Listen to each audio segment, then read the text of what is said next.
Juan Carlos y Mayerly, muchísimas gracias por aceptar este rato de conversación con la Comisión para el Esclarecimiento de la Verdad. Los hemos invitado a ustedes porque uno de los problemas fuertes que nosotros encontramos durante el conflicto ha sido la violencia contra la naturaleza. Yo quiero empezar por preguntarles a cada uno de ustedes cómo se sienten ustedes al situar el problema de la destrucción de nuestros recursos naturales en medio de la tragedia humana que hemos vivido. Sin duda, el conflicto ha estado muy relacionado con estos proyectos extractivos, ¿no? En el país.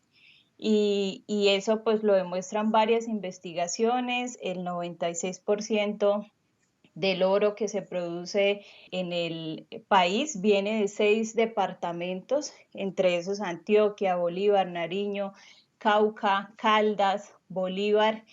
Y esos 6 departamentos, pues digamos, en las cifras de las víctimas del país está el 46%. Y además, en los municipios como Nariño, Cauca y Antioquia es donde se están presentando más los asesinatos de líderes sociales y excombatientes de las FARC. Obviamente eso no está solo relacionado con la extracción de oro, sino también con los cultivos ilícitos y con el narcotráfico, pero esto muestra, por un lado, la relación que hay entre el conflicto armado y la extracción minera, pero también con la explotación de nuestros recursos naturales, porque se sabe que la guerra, tanto pues las guerrillas como los paramilitares la sostienen con la extracción de nuestros recursos naturales, ya sea digamos, directamente o también pidiendo coimas o sobornos por esa extracción. Juan Carlos, ¿y cómo lo ves tú desde tu lugar, desde la lucha que has tenido? Tal vez a mí me gustaría, padre, hacer una consideración sobre lo que ha sucedido durante el conflicto en términos de algunos de los aspectos ambientales más dolorosos para nuestro país, pero decir además que tristemente esas problemáticas persisten después de la firma del acuerdo. Son problemáticas que de ninguna manera le fueron exclusivas al conflicto armado, sino que son problemáticas que, digamos, durante el conflicto tuvieron, una enorme relevancia en términos del daño y la afectación ambiental, pero que tristemente para nuestra sociedad hoy continúan incólumes en términos de, sus afectaciones al ambiente. La primera de ellas, padre, es sin duda la deforestación. Tenemos que decir que en los años 90, entre el año de 1990 y el año 2000, un momento de recrudecimiento gigantesco de la violencia en Colombia, se deforestaron más de 2,5 millones de hectáreas en nuestro país y que solamente entre el año 2000 y el año 2005, donde ahí hay, digamos, unos hechos históricos que yo creo que nuestra sociedad conoce muy bien, pues ahí hubo más de 1,5 millones de hectáreas deforestadas en media década. Tristemente, Pacho, después del año 2010, nuestro promedio de deforestación también está por encima de las 200,000 hectáreas, 220,000 hectáreas.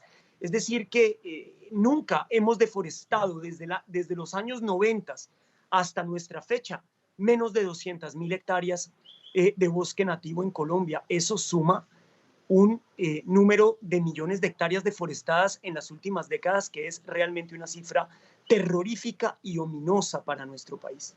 Por lo tanto, nosotros no podríamos decir, querido Pacho y querida Mayerly, sino que la naturaleza ha sido víctima en Colombia, como lo han sido los seres humanos, y no podemos tampoco dejar de lado cómo han sido víctimas los animales. La naturaleza ha sido víctima en este conflicto y por supuesto que lo sigue siendo después de la firma del acuerdo. Y es doloroso entender que en algunas regiones del país, contradictorio a lo que tal vez enuncié en un principio, ha habido regiones del país donde el conflicto preservó a la naturaleza. Por ejemplo, la región amazónica fue menos tocada en términos de desarrollo y de deforestación que en otros países vecinos nuestros, justamente por la acción del conflicto. Y hemos visto cómo después de que los grupos armados han dejado esos territorios, el Estado no ha podido llegar ahí a traer la seguridad, pero tampoco los beneficios para, digamos, económicos para las comunidades de esas regiones, que mantenga viva la selva amazónica. Por eso, posiblemente los municipios más deforestados de todo el país son municipios que estuvieron en el centro del conflicto armado en Colombia, como por ejemplo San Vicente del Caguán, con más de 165.000 hectáreas deforestadas en los últimos 4 años, como por ejemplo Cartagena del Chairá, donde se deforestaron casi 195.000 hectáreas en los últimos 3 años, y a las causas que planteaba Mayerly de la violencia contra la naturaleza en Colombia, yo le quiero agregar una que creo que ella omitió y que yo considero sin duda, padre, la más importante de todas, y es la relación que existe entre deforestación, acaparamiento de tierras, ganadería y cultivo de palma hoy en Colombia. Entonces, digamos, esos procedimientos que vienen desde la guerra, desde el conflicto, en el postconflicto siguen incólumes, y eso es de enorme preocupación para los ambientalistas. Por una parte, esta deforestación impresionante que acabas de describir, y sobre todo uno se aterra de ver que ha cogido fuerza justamente en los lugares que estaban en el conflicto. Había habido una protección paradójica, y sin embargo se vino el asedio contra la naturaleza al terminar particularmente la guerra, como decías, en el Caquetá y en el Putumayo y en el Guaviare. Y esta situación, por otro lado, que Mayerly nos narra de lo que ha sido la correlación entre los municipios productores de oro y por supuesto, de asedio sobre la naturaleza con estos tipos de minería que son muy agresivas, y por otro lado el conflicto mismo allí. Y en todo esto se queda uno haciéndose muchísimas preguntas. A mí me impresiona esa cifra de Naciones Unidas de que el año 2019 los homicidios contra los defensores de derechos humanos en Colombia ocuparon el primer lugar en el mundo. ¿Y qué hacemos frente a eso? ¿Ustedes cómo lo viven? ¿Qué alternativas plantean? ¿Cómo podemos como hacer un cambio de conciencia de fondo, de defender la dignidad de la vida y también defender la dignidad del planeta y la dignidad de nuestros ecosistemas? Usted se refiere, Pacho, a un estudio muy importante que hizo una organización llamada Global Witness, que reseñó 212 líderes ambientales asesinados alrededor del planeta, de los cuales 64, es decir, el 30% de ellos se registraron en nuestro país, en Colombia. Y es que la primera causa a nivel mundial de muerte de líderes ambientales está directamente ligada a la minería. Mientras que en Colombia solo 3 de los 64 reseñados están directamente ligados a la minería. Lo que es realmente preocupante es que en Colombia hay 14 muertos de esos 64 reseñados por temas de cultivos ilícitos. No hay ningún otro país en el mundo donde se hayan asesinado líderes sociales o líderes ambientales por causas ligadas a los cultivos ilícitos. Colombia es el único país que tiene ese rubro de muertos.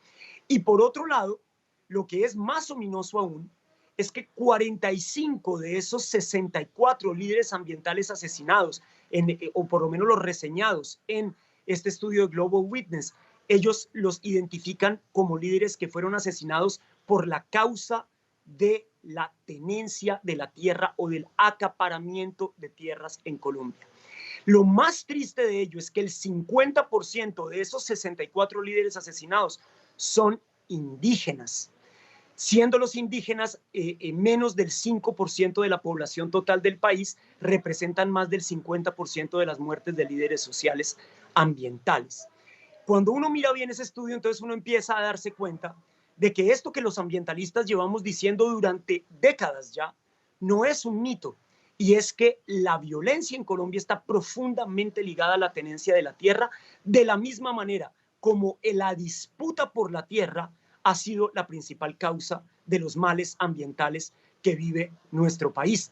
Y hay que decir, con esto cierro mi intervención, porque creo que era el espíritu de su pregunta, Pacho, y es que la guerra es solamente una expresión de la violencia.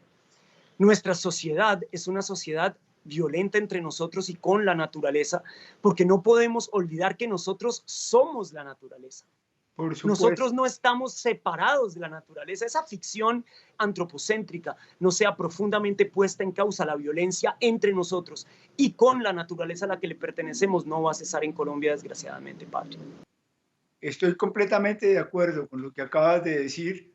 Me gustaría después hacer unos matices porque veo que el Papa Francisco se ha dado perfectamente cuenta de eso y le ha dado una vuelta al Totalmente. asunto y nos ha puesto a cuidar la casa común. Pero quisiera oír a Mayerlis. Gracias por estos aportes tan fuertes. Estoy muy de acuerdo con lo que acabas de decir. No, yo quisiera complementar solo con una pequeña reflexión. Primero, que ser líder ambiental no es fácil, menos en Colombia, y agregaría lo que dice, lo que estaba diciendo Juan Carlos, es que además ser líder ambiental e indígena es aún más difícil, porque efectivamente es esta población la que está siendo más atacada, más vulnerada con este asesinato sistemático de líderes sociales y ambientales que pues indiscutiblemente tienen relación tanto con esta política extractiva como con la deforestación. Y cuando se empieza a dar todo este boom minero, que empieza o se exacerba desde el gobierno de Álvaro Uribe Vélez y se mantiene y se sigue dando concesiones mineras con Juan Manuel Santos y ahora con Iván Duque, pues estos conflictos ambientales aumentan, ¿sí? Porque pues empiezan a llegar a los territorios estas multinacionales y obviamente pues lo que reciben es la resistencia de las comunidades dado por los impactos ambientales y sociales que generan estos proyectos. Entonces, ¿cuál es el impedimento o la piedra en el zapato para que se ejecuten estos proyectos?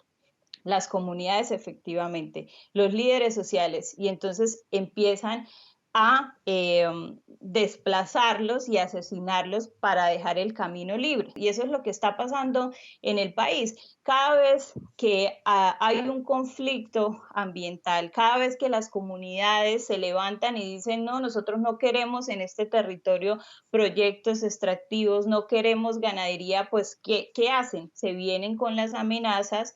Si no es asesinándolos, es presionándolos, haciendo una estigmatización, que es lo que vivimos nosotros a diario, vinculándonos con grupos al margen de la ley o desprestigiando nuestros argumentos, ya sean ataques personales o políticos también. Y de esa manera lo que buscan es amedrentar a los líderes sociales que de cierta manera se queden callados y que bajen la guardia. Entonces, efectivamente, pues ser líder social, líder ambiental en este país no es para nada fácil. Y más con estos niveles de violencia, con un conflicto armado que lo hace aún más mayor, que efectivamente pues pone en riesgo pues el ejercicio de defensa territorial que cada vez se exacerba más en este país, efectivamente, porque nos quieren imponer esa política mineroenergética. Y dado pues esta pandemia, pues se estaba esperando que la sociedad, que el gobierno o los gobiernos dieran un mensaje de protección a nuestros recursos naturales, y lo que estamos viendo es todo lo contrario. Sí, ahorita nos están imponiendo ese discurso que para reactivar económicamente al país por esta crisis sanitaria, lo que hay que hacer antes que cuidar nuestra naturaleza es darle viabilidad a todos estos proyectos extractivos que ponen en riesgo fuentes de agua para comunidades enteras, ecosistemas estratégicos, como por ejemplo lo que pasa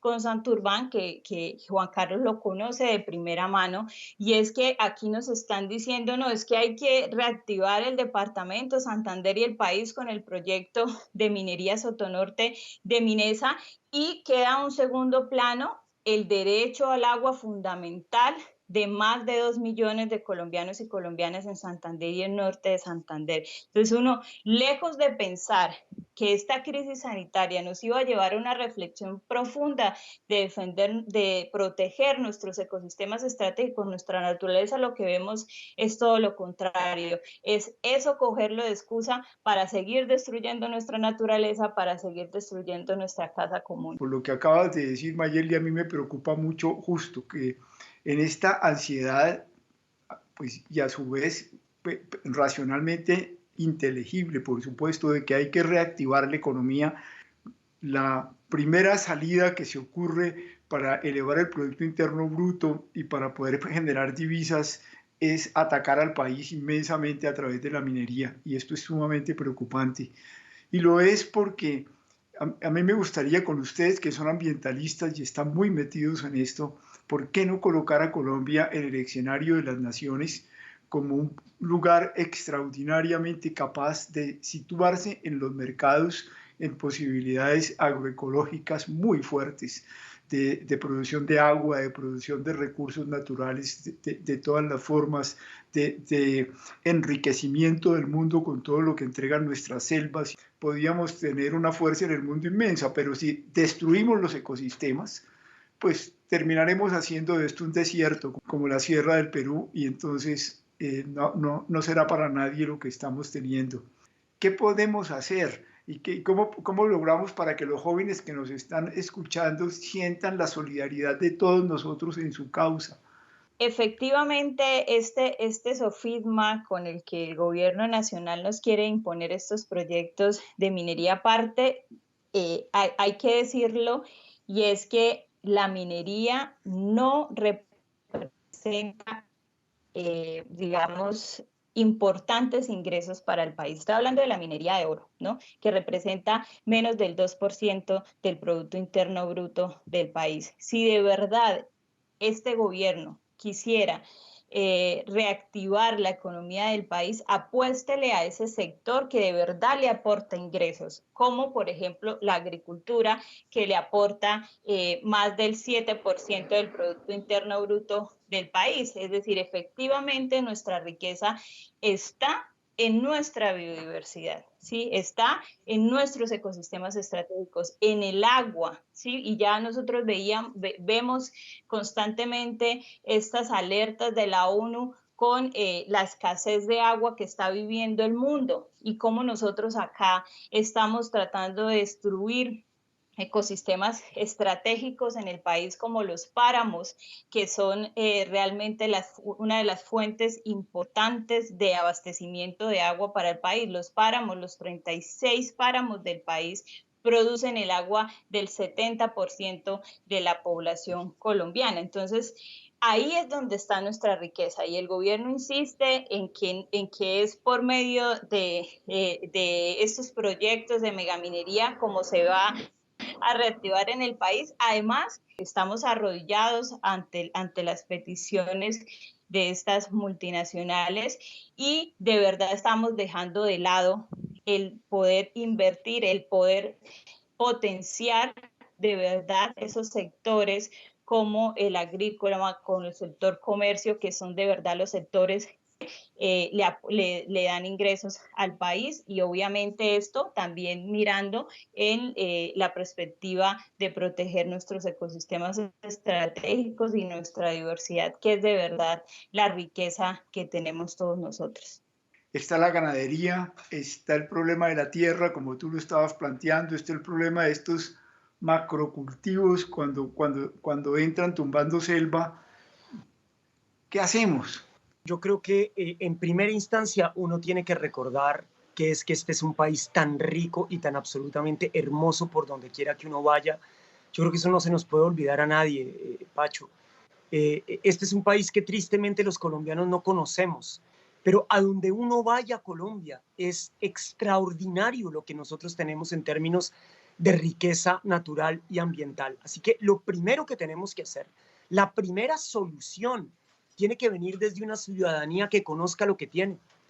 Es que, ¿cómo puede ser, Pacho, por ejemplo, que el año pasado me dio por subir a la Sierra Nevada de Santa Marta a ir a ver la ciudad perdida, y del grupo de 40 turistas que éramos, yo era el único colombiano. Todo el resto eran franceses, alemanes, británicos, holandeses. Esa gente aprecia mucho más nuestra propia riqueza que nosotros mismos. ¿Cómo puede ser, por ejemplo, que uno vaya a un lugar paradisiaco, casi que sagrado, si se quiere de alguna manera, como la cascada del fin del mundo o el Hornayaco en el Putumayo, y que allá los colombianos uno les hable del Hornayaco y no sepan de qué les estoy hablando, cuando es un paisaje que puede perfectamente ser el paisaje más caro para ir en el mundo, como el paisaje de cualquier playa de Bali? y resulta que está aquí, en el Putumayo colombiano.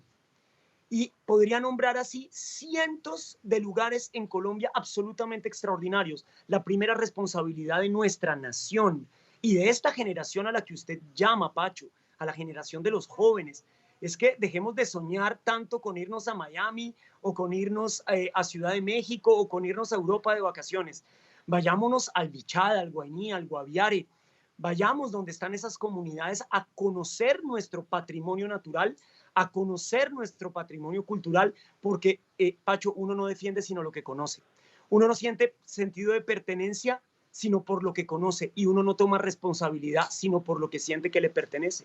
Y creo que por ahí empieza, si se quiere, una transformación a largo plazo. Y es que los colombianos entendamos que tenemos un territorio absolutamente exuberante que defender. Somos menos del 1% del territorio de este planeta y albergamos más del 10% de la biodiversidad de él. No hay otro país en el mundo que tenga esa tasa de biodiversidad. Nosotros tenemos la misma que el Brasil en un territorio 5 veces más pequeño que el Brasil. Eso simplemente para poner en contexto la bendición que significa haber nacido en este paraíso que se llama Colombia. Primero, esa conciencia.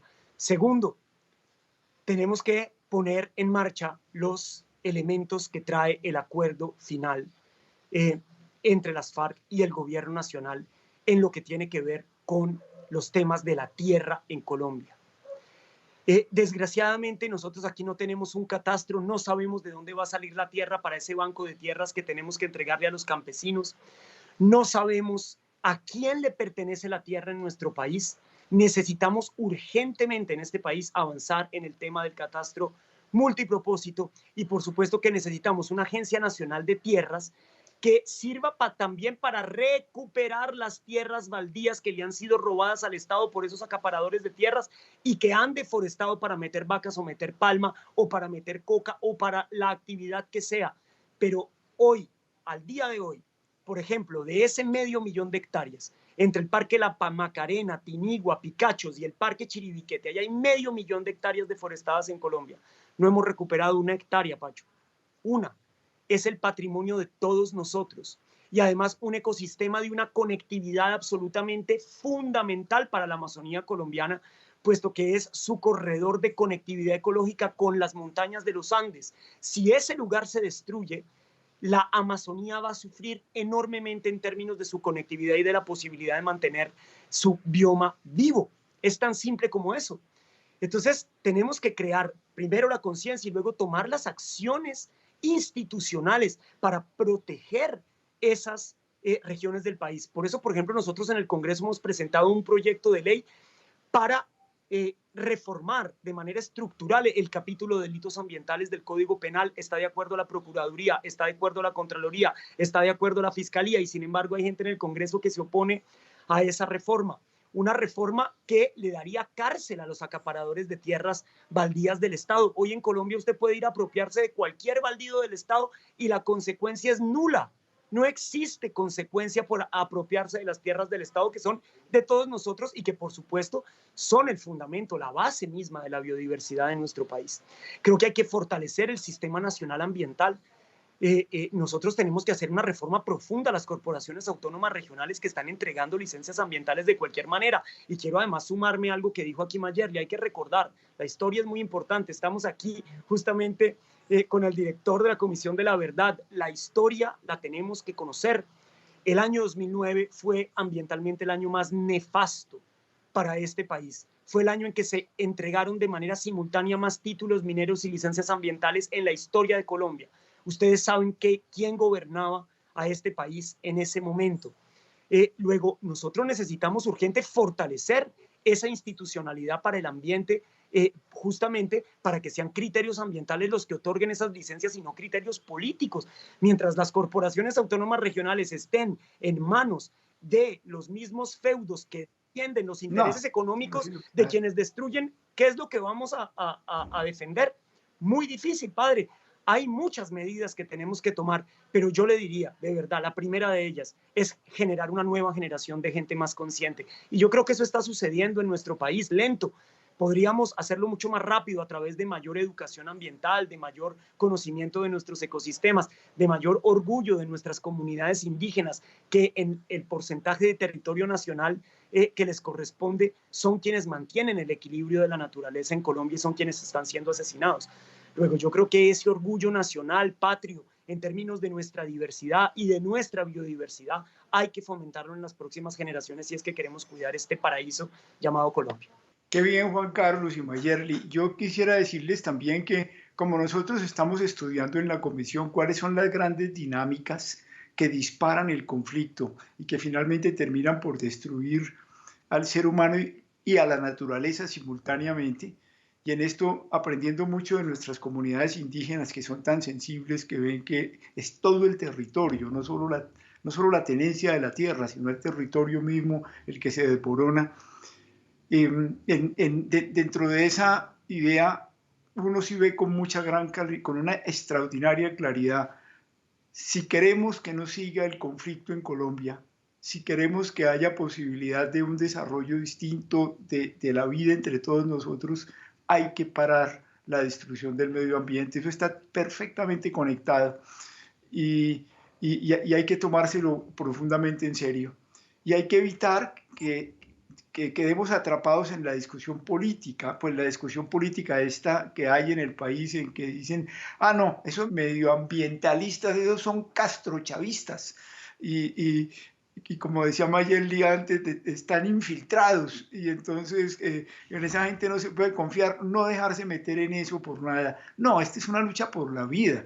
Además es una lucha por la humanidad. Yo me acuerdo justamente en la encíclica del Papa Francisco, él dice, hay países en la tierra, hay lugares en la tierra donde hay unas riquezas únicas que hay que protegerlas para las generaciones futuras y que tienen una inmensa responsabilidad con el resto del planeta. Colombia es una de esas.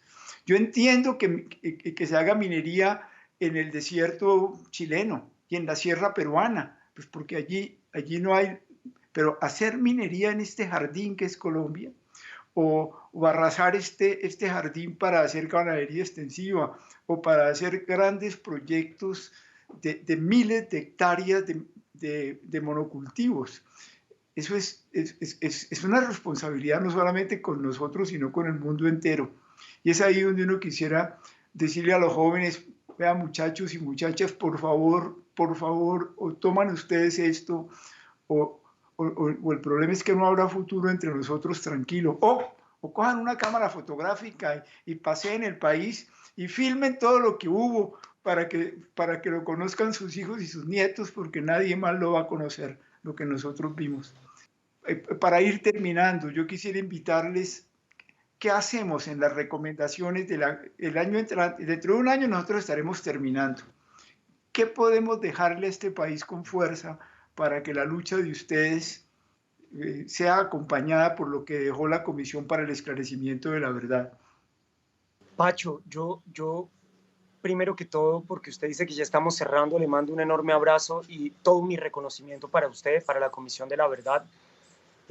Uno se tiene que sentir orgulloso de vivir y de haber nacido en el mismo país que Pacho de Rú. La verdad, mi admiración por usted es inconmensurable. Y si yo tuviera algo que pedirle a usted y a la Comisión de la Verdad, es que le den cara, le den voz a los líderes ambientales de Colombia, que permitan que ellos le cuenten al país la riqueza que tenemos en las palabras de quienes la han defendido. Por ejemplo, Josefina Klinger, por ejemplo, la recién asesinada con enorme tristeza, Juana Perea, defensora de la bahía de Tribugá, a los presidentes y a las juntas de los territorios colectivos de las comunidades afro del Chocó, que le dieran voz a los indígenas para que ellos pudieran explicarle a las nuevas generaciones la simbiosis que existe entre esta naturaleza y nosotros, entre nuestra madre y nosotros, entre nuestra casa común y nosotros. Ojalá que la Comisión de la Verdad deje sendos testimonios sobre la necesidad del cuidado del medio ambiente, vistas su conexión entre esa defensa y la defensa de la vida del humano y de los animales de este país. Usted sabe, Pacho, que nosotros somos el epicentro el segundo país donde más se trafica con fauna silvestre en este planeta, que es el tercer negocio lucrativo del mundo. Después del narcotráfico y las armas, sigue el tráfico de fauna silvestre, y Colombia es un epicentro de este negocio ilegal, como lo es del narcotráfico. Tristemente, Colombia es el epicentro de dos de los peores negocios ilegales de la humanidad. Démosle voz a esos líderes y lideresas, porque no solamente tenemos todo que aprender de ellos y ellas, sino que además, dándoles voz, los protegemos, dándoles visibilidad, podemos, si se quiere, armar una especie de círculo humano alrededor de ellos para proteger su vida. Así que eso sería mi petición a la Comisión de la Verdad y a usted, querido Pacho. Dele voz y protección a los líderes ambientales en nuestro país. Gracias, Juan Carlos. Gracias de verdad. Y Mayerly, ¿tú qué nos dices? Lo que plantea Juan Carlos es bien importante porque son las comunidades las que están viviendo este conflicto y además las que perciben nuestros ecosistemas estratégicos y le dan valor, ¿sí? Es decir, yo estuve hace poco en una charla donde nos preguntaban, bueno, para ustedes, ¿qué es Santurbán? ¿Sí? Y la respuesta es que Santurbán no es solo una montaña más, como la ven pues los proextractivistas donde hay oro, sino que para nosotros Santurbán es nuestra vida, es el futuro de este territorio que no tiene un valor, ¿sí? Que no nos pueden aquí plantear bajo ninguna circunstancia que asumamos el riesgo porque esto nos va a traer algún beneficio, ¿sí? Es decir, para nosotros Santurbán va más allá, y ese más allá es que es nuestra vida y ese significado que dan las comunidades de nuestros ecosistemas estratégicos se deben visibilizar, porque es muy diferente a esa mirada económica de solo ver cuántos ingresos van a dejar, cuántas coimas le van a dejar a los funcionarios que están haciendo el trámite. Y aquí lo enlazo con algo que decía Juan Carlos, muy importante, y es que es necesario exigir el fortalecimiento de nuestras autoridades ambientales. No puede ser que la Autoridad Nacional de Licencias Ambientales se limite solamente al estudio de impacto ambiental que presenta la empresa interesada en que le den la licencia. Sí, eso no tiene ningún sustento, es decir, las multinacionales pagan millones de pesos para que las empresas le hagan su estudio de impacto ambiental. Y pues ahí uno dice, y yo pongo un ejemplo, usted no se manda a hacer un estudio fotográfico para que se vea feo, ¿sí? Lo que hace el fotógrafo es coger la mejor cámara, el mejor ángulo. Si usted no es agraciado, pues lo va a hacer ver más presentable, ¿sí? Eso es lo que hacen estas empresas. Entonces, lo que hacen es minimizar los impactos ambientales para que le den viabilidad a esos proyectos. Y solo con esa información, la Autoridad Nacional de Licencias Ambientales se basa para dar o no la licencia ambiental. Eso es una cosa que hay que exigir, que las autoridades ambientales sean independientes y de verdad se tome la decisión de una manera técnica. Mayeli, y hacen otra cosa horrible, perdóname que te interrumpo un momento, y es que dividen a las comunidades, dividen a las comunidades. Todos estos grandes proyectos pagan, les ofrecen bobadas, y la gente se pega de eso y se pega de ilusiones y encuentra uno las comunidades que se necesitarían unidas.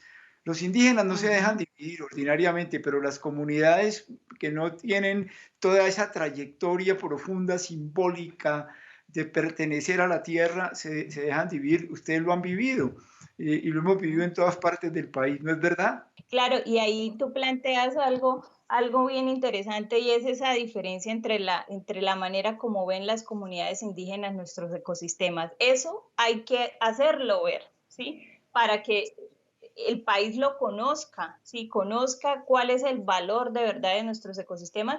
Y efectivamente la presencia de las multinacionales en los territorios genera unos impactos sociales y económicos muy grandes en las comunidades. Y por ejemplo en Santurbán se ve, ¿sí? Cómo las comunidades están divididas entre quienes están de cierta manera entusiasmados o esperanzados en un puesto en la empresa cuando se dé el proyecto, y quienes no, y saben lo que les espera, saben que ellos son los que van a vivir directamente los impactos de este proyecto. Entonces uno ve familias, amigos peleándose entre los que quieren y no quieren el proyecto minero. Y se rompe ese tejido social cuando llegan las multinacionales a prometerles desarrollo, a prometerles educación, empleo, salud, y dan esa idea de que sin proyecto ellos no van a ver eso. ¿Sí? Que es necesariamente con el desarrollo del proyecto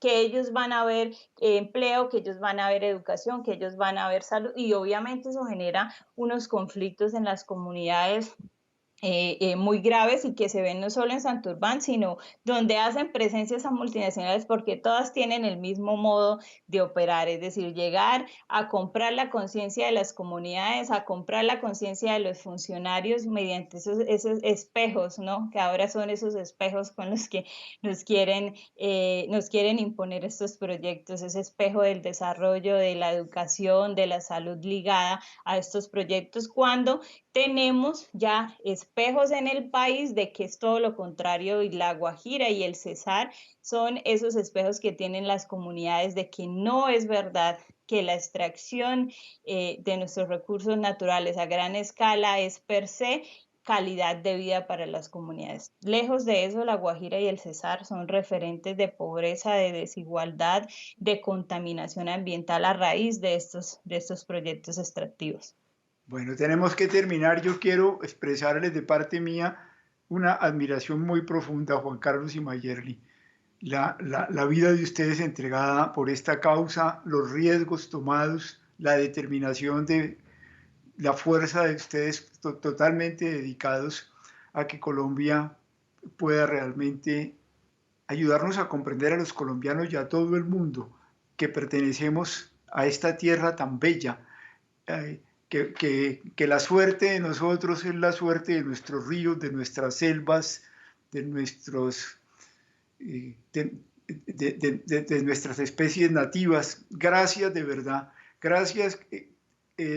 Déjenme decirle de corazón, la Comisión para el Esclarecimiento de la Verdad los admira a ustedes inmensamente. Nos sentimos simplemente colaboradores de la causa que ustedes han traído y que van a continuar.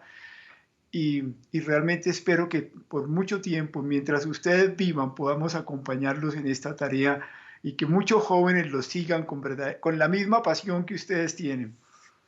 Muchísimas gracias, Pacho, y realmente felicitar a Mayerly también, porque es una lideresa espectacular. Por eso yo decía, hay que darle voz a los líderes y lideresas. Ella y el comité de Santurbán le han dado un ejemplo de dignidad y de lucha y de entrega a este país, que yo creo que va a perdurar por muchas décadas en Colombia y ser ejemplo para otras luchas ambientales. Así que yo encantado de haber estado aquí con dos personas a las que admiro profundamente, y ojalá que podamos seguir trabajando de la mano por construir una Colombia sostenible y que le entreguemos a nuestros hijos y a nuestros nietos el mismo paraíso que nosotros heredamos de nuestros ancestros. Así que un abrazo para los dos.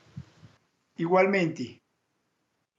Gracias a ti, Juan Carlos. Gracias a ti por todo ese apoyo que nos has dado en la defensa de Santurbán, que ha sido incondicional, y no solo con Santurbán, sino esa lucha también animalista, esa lucha por defender nuestros recursos naturales, que realmente desde ese espacio en la toma de decisiones es bien importante y trascendental. Y por supuesto, al padre, a Pacho, como le gusta que le digan, mil gracias por la invitación, un honor estar con su merced en este espacio, y admiración profunda por todo ese aporte que hace al país y a la paz de esta nación. Abrazos muy grandes, muy grandes. Y gracias de nuevo, gracias de corazón.